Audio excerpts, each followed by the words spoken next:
ഇന്ന് നമ്മോടൊപ്പം ഉള്ളത് ദീർഘകാലം SNDP യോഗത്തിന്റെ ഔദ്യോഗിക വക്താവായിരിക്കുകയും SNDP യോഗത്തിലെ പ്രധാനപ്പെട്ട യൂണിയനുകളായ മീനച്ചിൽ യൂണിയന്റെ സെക്രട്ടറിയും പീരുമേട്, മുണ്ടക്കയം തുടങ്ങിയ നിരവധി യൂണിയനുകളുടെ അഡ്മിനിസ്ട്രേറ്റീവ് കമ്മിറ്റിയുടെ കൺവീനറായിരിക്കുകയും നിരവധി യൂണിയനുകളിൽ തെരഞ്ഞെടുപ്പ് നടത്തുകയും ചെയ്ത തഴക്കവും പഴക്കവുമുള്ള SNDP യോഗത്തിലെ ഏറ്റവും കരുത്തനായ യൂണിയൻ സെക്രട്ടറിമാരിൽ ഒരാളായിരുന്ന അഡ്വക്കേറ്റ് KM സന്തോഷ് കുമാറാണ്. ഇപ്പോ വെള്ളാപ്പള്ളി നടേശന്റെ കുടുംബാധിപത്യത്തിനും ജനാധിപത്യ വിരുദ്ധ പ്രവർത്തനങ്ങൾക്കും എതിരെ ബീറോടെ രംഗത്ത് നിൽക്കുന്ന ശ്രീ സന്തോഷ് കുമാറിനോട് ഞങ്ങൾ ഏറ്റവും പ്രധാനപ്പെട്ട ചില ചോദ്യങ്ങൾ ചോദിക്കാനാണ് ഉദ്ദേശിക്കുന്നത്. നമസ്കാരം. SNDP യോഗത്തില് ജനാധിപത്യം അസ്തമിച്ചു കഴിഞ്ഞിട്ട് ഏതാണ്ട് വർഷങ്ങളായി. SNDP യോഗം നിയമാവലി അനുശാസിക്കുന്ന വിധത്തിലുള്ള തെരഞ്ഞെടുപ്പ് നടക്കുന്നതിന് നിലവിലുള്ള തടസ്സം എന്താണ്? വെള്ളാപ്പള്ളി നടേശനെ എങ്ങനെയാണ് ചെയ്ത് അധികാരത്തിൽ അനന്തമായി തുടരാൻ വേണ്ടിയുള്ള ശ്രമങ്ങൾ നടത്തുന്നത്? വളരെ എല്ലാ ശാഖകളിലും അടിയന്തരമായ വിശേഷ 3 ദിവസത്തിനോട് പോലുമില്ല 25 പേർ അങ്ങനെയുള്ള പൈലൽ കോറം വരുന്ന സഹായക കോറം 25 പേരാണ്. പിടിക്കുക, അതിങ്ങനെ അവർ പർച്ചേസ് ചെയ്യുക. ഗുണ്ടാശത്തിലൂടെയാണല്ലോ 96 വെള്ളാപ്പള്ളി 96 മുതൽ യഥാർത്ഥ ഡെമോക്രസി തന്നെ അടിയന്തരമായിട്ട് ഇന്നൊക്കെ സാഹചര്യം എടുത്തുകൊണ്ടിരിക്കുകയാണ്. ഒരു ഷോർട്ട് നോട്ടീസാണ്. ആ നോട്ടീസ് വെള്ളാപ്പള്ളി അയച്ചതായി പറയുന്ന സർക്കാർ കണ്ടില്ല. സർക്കാർ അദ്ദേഹത്തിന്റെ ഒപ്പില്ല, സീലില്ല, ഇടപാടില്ല, ഒന്നുമില്ല. അങ്ങനെയൊക്കെ ചെയ്യുക എന്ന് പറയുമ്പോൾ ആരും ചോദിക്കാറില്ല. താങ്കൾ ഒരു യൂണിയൻ സെക്രട്ടറി ആയിട്ടാണ് അഭിപ്രായങ്ങൾ പറയുമ്പോൾ സംഘടനയ്ക്കകത്ത് കാണും. എന്നെ കുറിച്ച് പറഞ്ഞ അഭിപ്രായം എന്താണ്? എനിക്ക് തന്നിരിക്കുന്ന സപ്പോസ് സാമൂഹ്യ മാധ്യമങ്ങളിലൂടെ ബഹുമാന്യനായ ജനറൽ സെക്രട്ടറിയെ ഞാൻ അപമാനിച്ചു. ഞാൻ പറഞ്ഞായിരിക്കും പറയും. മഹാകവി കുമാരനാശാന്റെ കസേരയിലാണ് താങ്കൾ. മഹാകവി കുമാരനാശാൻ സത്യം പറയുകയും സത്യം ചെയ്യുകയും സത്യത്തിന് വേണ്ടി അതുകൊണ്ട് അദ്ദേഹത്തിന്റെ കസേരയിലിരിക്കുന്ന താങ്കൾ ജനാധിപത്യ വിരുദ്ധതയും സംഘടനാ വിരുദ്ധതയും കാണിക്കുമ്പോൾ പറയും എന്നാണ് ഞാൻ പറഞ്ഞത്. SNDP യോഗത്തിലിപ്പോ ഈ 2020 വെള്ളാപ്പള്ളി നടേശൻ ഉൾപ്പെടെയുള്ള ഭാരവാഹികളുടെ കാലാവധി അവസാനിച്ചതാണ്. അപ്പൊ അതിന്റെ തെരഞ്ഞെടുപ്പ് ഏറ്റവും അവസാനം നടന്ന തെരഞ്ഞെടുപ്പും എങ്ങനെയാണ് ഇപ്പോഴും ഈ അധികാരത്തില് ഈ വളഞ്ഞ വഴിയിലൂടെ തുടരുന്നത്? അതിന് ഭരണകൂടത്തിന്റെ പിന്തുണയുണ്ടോ?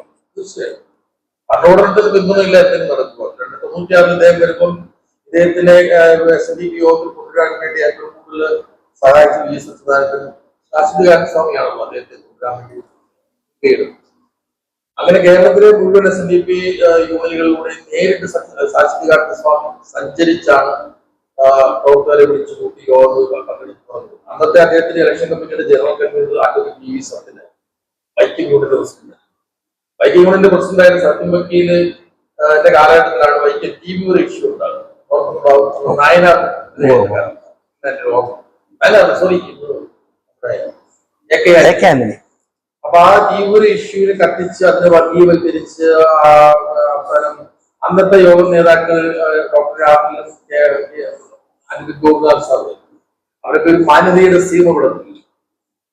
അപ്പം ഇദ്ദേഹത്തിന് നേരെ വൈക്കംകാര് കായൽ കടന്നു വെള്ളാപ്പള്ളി SN ട്രസ്റ്റിന്റെ ഭാരവാഹി SNDP യോഗം കാര്യമായ ഇടപെടൽ നടത്തിയില്ല എന്നൊരു ആരോപണം ഉണ്ടാക്കിയത്.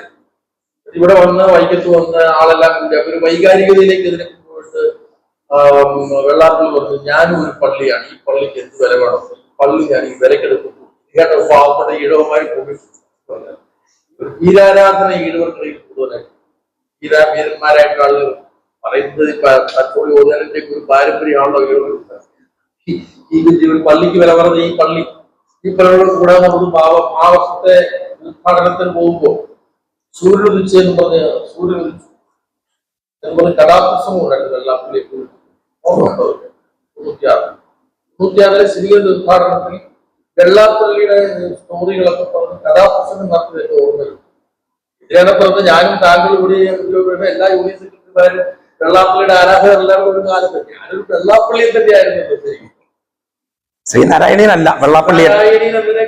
വെള്ളാപ്പള്ളിയിലാണ് എന്റെ പൂജാപ്പള്ളി. ഞാൻ വെള്ളാപ്പള്ളിയുടെ പടം വെച്ചിട്ട് കാരണം വരുന്നത് ഇപ്പോഴുണ്ടോ അത്? എന്റെ ദൂരങ്ങളിൽ വർഷങ്ങളായിരുന്നു. ഞാൻ പറഞ്ഞതെന്ന് വെച്ചാൽ അത് ആരുടെ കുഴപ്പമല്ല, അദ്ദേഹത്തെ ശ്രദ്ധിച്ചിട്ടുണ്ട്. അദ്ദേഹം എല്ലാ യൂണിയനുകളിലും ഐക്യത്തോടെ പോകുന്ന യൂണിയൻ ഭാരവാഹികൾ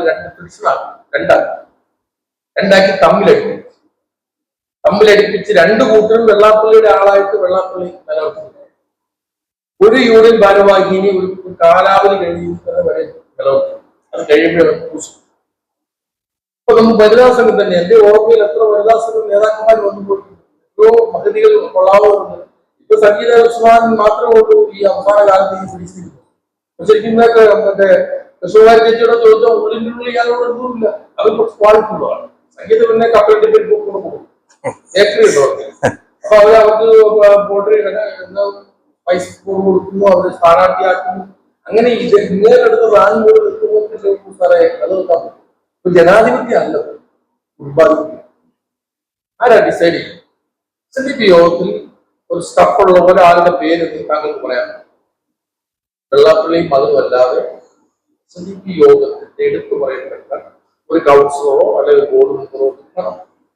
അപ്പൊ കോട്ടയം SNDP കോട്ടയത്തില്ല. കോട്ടയം SNDP കേരളത്തിലെ ഏറ്റവും പ്രധാനമായി നിൽക്കുന്ന ഏറ്റവും വലിയ യൂണിയൻ. ആ യൂണിയനെ കൊണ്ട് യൂണിയന്റെ കമലത്ത് അന്ന് മടിച്ചേട്ട് PG രാധാകൃഷ്ണൻ 200 രൂപ ഒരു അംഗമെടുത്ത് പിരിവിട്ടതാണ്. അന്ന് 10-25 ഏക്കർ സ്ഥലം കമലത്ത് മേടി. കമലം എന്ന് പറഞ്ഞാൽ കായൽത്തീരത്ത് ഭൂമി എന്ന് പറഞ്ഞാൽ അതിനുശേഷം തങ്കപ്പനും വെള്ളാപ്പള്ളിയായിട്ട് സെറ്റ് ചെയ്തിട്ട് അതിന്റെ ഭാഗം വിറ്റ് ആ പൈസ ഇൻവെസ്റ്റ് ചെയ്തിട്ട് ജിസാക്ക് അതിനെ കുറിച്ചറിയില്ല. കേരളത്തിലെ രണ്ട് പ്രബല യൂണിയൻ, ഒന്ന് മാവേലിക്കര, ഒന്ന് കോട്ടയം. മാവേലിക്കര പല പീസാക്കി മൂന്നാക്കി. കോട്ടയം മാത്രം വിഭജിച്ചിട്ടില്ല. മിക്കവാറും ഇപ്പം അദ്ദേഹം തന്നെയാണല്ലോ, അദ്ദേഹത്തിന്റെ വീട്ടുകാരാണല്ലോ ഇപ്പൊ കോട്ടയം കൂടി തുടങ്ങി. അപ്പൊ ഇവരെ കൂടി ജിസാക്ക് തുടങ്ങിച്ചു, അൺഎയ്ഡഡ് കോളേജ് തുടങ്ങിച്ചു, എയ്ഡഡ് കോളേജ് അന്ന് ഉമ്മൻചാണ്ടി സർക്കാർ കൊടുത്തു. യൂണിയൻ കൊടുത്തു, അല്ല യോഗത്തിനല്ല വിചാരിച്ചു. അങ്ങനെ ചെയ്ത് കഴിഞ്ഞിട്ട് ഇതെല്ലാം ചെയ്ത് ഇപ്പം വെള്ളാപ്പള്ളി കോട്ടയം യൂണിയനെ കുറിച്ച് വിട്ടു. വെള്ളാപ്പള്ളിയുടെ മകൻ ചെയർമാൻ, വെള്ളാപ്പള്ളി കമ്മിറ്റിക്കാരൻ, പുള്ളിയുടെ ഏറ്റവും വലിയ അടുപ്പക്കാരനായ ഒരു ചങ്ങനാശ്ശേരിക്കാരൻ കൺവീനർ, ചേർത്തലക്കാരൻ ജോയി കൺവീനർ, പന്തളത്തുള്ള ഒരു ഫലത്തിൽ കോട്ടയംകാരും ഇല്ല. അപ്പൊ കോട്ടയം യൂണിയനെ തകർക്കാൻ പറഞ്ഞാൽ കോട്ടയം യൂണിയൻ പറയുന്നത് ശ്രീനാരായണ പ്രസ്ഥാനത്തെ സംബന്ധിച്ച് ഏറ്റവും നിർണായക സ്ഥലമാണ്. ഗുരുവിന്റെ സന്നിധാനം. ഇപ്പൊ ഞാൻ 39 നമ്പർ ശാഖ പ്രസിഡന്റ്. ഗുരുദേവൻ 2 തവണ ശാഖ സന്നിധാനം ചെയ്തു. ഗുരുവിന്റെ കാലത്ത് 1918 ആരംഭിച്ച സ്കൂളാണ് ഗുരുവിന്റെ കാലത്ത് പണിയിച്ച സുബ്രഹ്മണ്യ ക്ഷേത്രം. അങ്ങനെ എല്ലാം കൊണ്ടും മഹത്തരമായ ഒരു സ്ഥലമാണ്. അങ്ങനെയുള്ള നിരവധി സ്ഥലങ്ങളുണ്ട്. അതായത് നമ്മൾ കണക്കെടുത്ത് നോക്കുക, മധ്യവിധാനത്തിലാണ് SNDP യോഗത്തിന്റെ 1, 2, 3, 4, 5, 6, 7, 8, 9, 10 തുടങ്ങി ഒരു ശാഖകൾ 108 ശാഖകൾ. 108 തീരുന്നത് പൂഞ്ഞാറ്, പിന്നെ 105 കടപ്പൂര്, 104 എഴുവൻകുളം. അങ്ങനെ നോക്കിയാൽ ഈ പറയുന്ന 43 കടങ്ങൂര്, 39 മാറാനം, 40 ഏറ്റുമാനൂര്, 41 കുറുമുള്ളൂര്. അങ്ങനെ നിരവധി കോട്ടയം ജില്ലയിലാണ്. ആ SNDP യോഗത്തെ യൂണിയനെ നിഷ്കരണം പിരിച്ചു. പിന്നെ വെള്ളാപ്പള്ളി തന്ത്രം ശ്രദ്ധിച്ചു.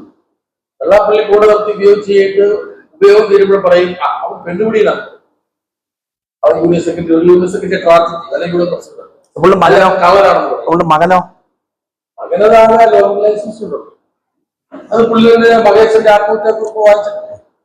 മഹേശ്വരൻ എഴുതിയ ആത്മഹത്യാക്കുറിപ്പ് മഹേശ്വരൻ വെള്ളാപ്പള്ളിയുടെ അച്ഛനെ കൂടെ കൂടി ശിവരി മഠത്തിന്റെ ഗസ്റ്റ് ഹൗസിൽ ഇരുന്നപ്പോൾ ഒരു പിതാവെന്ന നിലയിൽ വെള്ളാപ്പള്ളിയുടെ അച്ഛൻ വളരെ ആത്മവിധത്തോടെ സങ്കടത്തോടെ പറഞ്ഞു, മകൻ ഒരു ഇറ്റലിയിൽ നിന്ന് ഒരു പെണ്ണിനെ കൊണ്ട് താമസിച്ചിരിക്കുകയായിരുന്നു. ആത്മഹത്യാക്കുറിപ്പ് കൃത്യമായിട്ട് പറയുന്നു. വളരെ ദയനീയമല്ലേ SNDP യോഗത്തിന് വൈസ് പ്രസിഡന്റിനെ കുറിച്ച് പറയുന്നത്. അപ്പൊ അതിൽ ഉപയോഗിക്കുന്ന അവയവം തേഞ്ഞു പോയെന്ന വെള്ളാപ്പള്ളിയുടെ അച്ഛൻ പറയുന്നു. ഇറ്റലിക്കാർക്കായിട്ടുള്ള ഇടപാടുകൾ അത് നമുക്കെത്തും ആകാൻ